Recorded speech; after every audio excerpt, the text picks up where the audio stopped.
அஸ்ஸலாமு அலைக்கும் ஃப்ரெண்ட்ஸ், எல்லாம் எப்படி இருக்கீங்க? நீங்கள் நிம்மதியாக சந்தோஷமாக இருப்பீங்கன்னு நான் நினைக்கிறேன். நானும் சந்தோஷமாக இருக்கிறேன். இன்றைக்கி நாம் மூணார்லேருந்து கேரளா புறப்பட்டாச்சுங்க.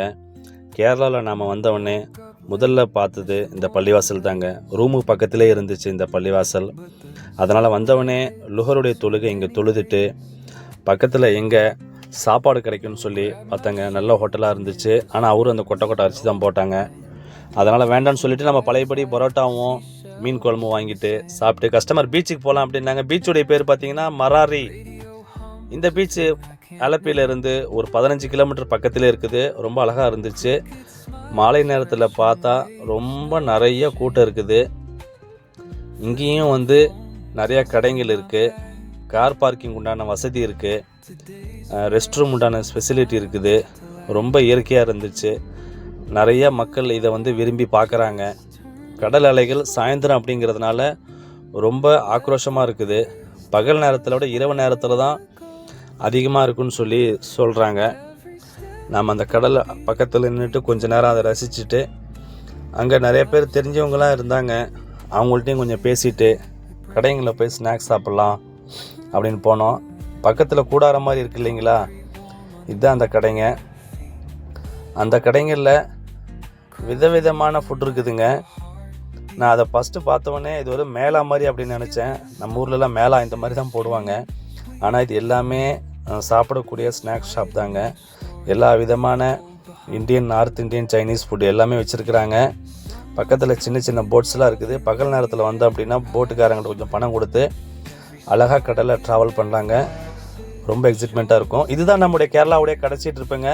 இன்றைக்கி நம்ம கேரளாவில் கஸ்டமரை ட்ராப் பண்ணிவிட்டு அங்கேருந்து புறப்பட்டாச்சுங்க ஊருக்கு. நம்ம பாலக்காடு, திருச்சூர் வழியாக தான் கோயம்புத்தூர் சேலம் வருவோங்க. வர வழியில் இந்த ஸ்நாக்ஸ் பார்த்து சாப்பிட்டு, இது ஒரு டன்னலுங்க. இது இந்த டன்னல் தான் கேரளாவும் தமிழ்நாடும் இணைக்கிற இடத்துல இருக்குது. பாறைகளே குடைஞ்சி இது அழகாக செஞ்சுருக்குறாங்க. நம்ம கோயம்புத்தூர் வந்தோடனே முதல்ல பார்த்து சாப்பாட்டு கடை தாங்க. ஏர்போர்ட் பக்கத்தில் இருக்க இந்த சாப்பாட்டு கடை ரொம்ப ரஷ்ஷாக இருந்துச்சு. வாங்க சாப்பிடலாம் அப்படின்னு சொல்லி கூப்பிட்டாங்க. அண்ணன் என்ன இவ்வளோ கூட்டம் இருக்குது அப்படின்னு சொல்லி பார்த்தேன். ஏன்னா ரேட் பார்த்தீங்கன்னா ஜஸ்ட் 60 ரூபா தான். 60 ரூபாய்க்கு என்னென்ன இருக்குதுன்னு கேட்டேன். 60 ரூபாய்க்கு அன்லிமிட்டடுங்க. நீங்கள் குஷ்கா வாங்கிக்கலாம், தக்காளி சாப்பாடு வாங்கிக்கலாம், தயிர் சாப்பாடு வாங்கிக்கலாம், புளி சாப்பாடு வாங்கிக்கலாம். என்னென்ன நீங்கள் பாட்டு சொல்லிகிட்டே போகிறீங்க அப்படின்னு. வெள்ளை சாப்பாடும் வாங்கிக்கலாங்க. சாப்பாடு ரசம் ஊரெலாம் இருக்குது. பஃபே சிஸ்டம் மாதிரி உங்களுக்கு எவ்வளோ வேணுமோ அள்ளி ஊற்றிங்க அப்படின்னு சொல்லி அண்ணன் சொன்னார். என்னென்ன நீங்கள் இப்படி சொல்கிறீங்களே, இது நல்ல குவாலிட்டியாக இருக்குமான்னு சொல்லி கேட்டேன். குவாலிட்டியை பற்றி நீங்கள் கேட்குறீங்களா?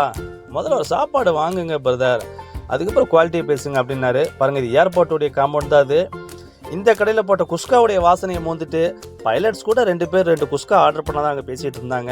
அவங்க அப்புறமா சாப்பிட வருவாங்க, நம்ம அவங்களுக்கு கண்டுக்க வேணாம் அப்படின்னு சொல்லிட்டு நாம் சாப்பாடு ஆர்டர் பண்ணி சாப்பிட்லாம் அப்படின்னு சொல்லிட்டு முதல்ல கொஞ்சம் குஷ்காவும் சாம்பார் சாதம் கொடுங்கன்னு சொல்லி ஃபஸ்ட் ரவுண்டு சாப்பிட்டேன். இது நிஜமாகவே ரொம்ப நல்லா இருந்துச்சு. முஸ்லீம் வீட்டு சாப்பாடு மாதிரியே ரொம்ப குஷ்கா ரொம்ப கமன்னு வாசனை தூக்கிடுச்சு. அடுத்த 2வது ரவுண்டு வெள்ளை சாப்பாடும் சாம்பார் ஊறுகாய் வாங்கினேங்க. அதுவும் ரைஸ் பார்த்தா ரொம்ப மெலிசாக இருக்குதுங்க. இந்த ரைஸுக்கு எப்படி உங்களுக்கு கட்டுப்படி ஆகுதுன்னு மறுபடியும் 3வது ரவுண்டு கொஞ்சம் வெள்ளை சாப்பாடும் கொஞ்சம் சாம்பார் சாதம் வாங்கினேங்க. ரைஸ் பார்த்திங்கன்னா தெரியும், ரொம்ப அவ்வளோ மெலிசாக இருக்குது. சாப்பிட்டு அடுத்த ரவுண்டு மோர் கொஞ்சம் வாங்கினேங்க.